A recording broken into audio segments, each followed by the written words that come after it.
cette année, nous fêtons les 30 ans de PBS.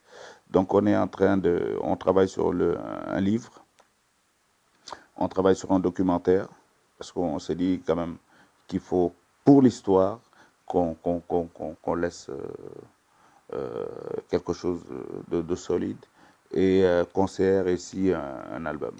Donc c'est pour la fin de l'année parce que 89-2019 c'est 30 ans, donc là bientôt on doit aller en réclusion quelque part de Guity et moi pour commencer à travailler et accélérer le mouvement parce que d'ici la fin de l'année donc il y a une série de choses qu'on doit faire.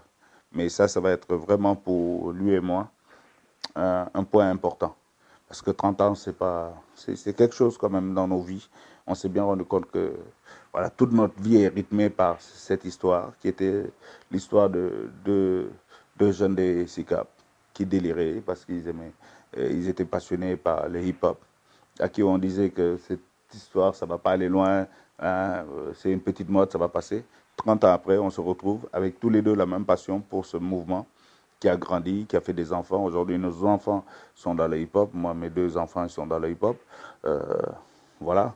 Euh, il y en a, on fait des featuring avec des gens qui ont l'âge de nos enfants. Donc, nous, on remercie Dieu, quoi, parce que d'avoir pu être là au début de quelque chose et que 30 ans après, on voit que ce petit quelque chose, malgré le fait que beaucoup avaient douté que ça allait continuer, existe et est devenu de plus en plus fort. Et beaucoup de gens vivent de ce petit quelque chose qui est le hip-hop, qui est le rap.